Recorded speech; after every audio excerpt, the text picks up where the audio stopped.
beste garai batean sartzen ari garela, elkarrizketatu guztiek ez dute iritzi bera, baina gehienek bai esan digute, ziklo aldaketa ez bada, oraingo aurrera bideari eusteko aldaketak direla, bakoitzak bere adjektiboa eta izena jartzen dio, esan nuke aldaketa premia sektore gehienetan ikusten dela.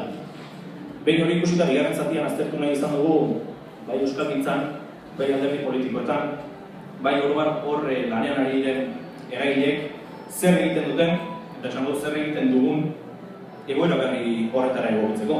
Egoera soziolinguistiko aldatzen ari dela bistakoa da.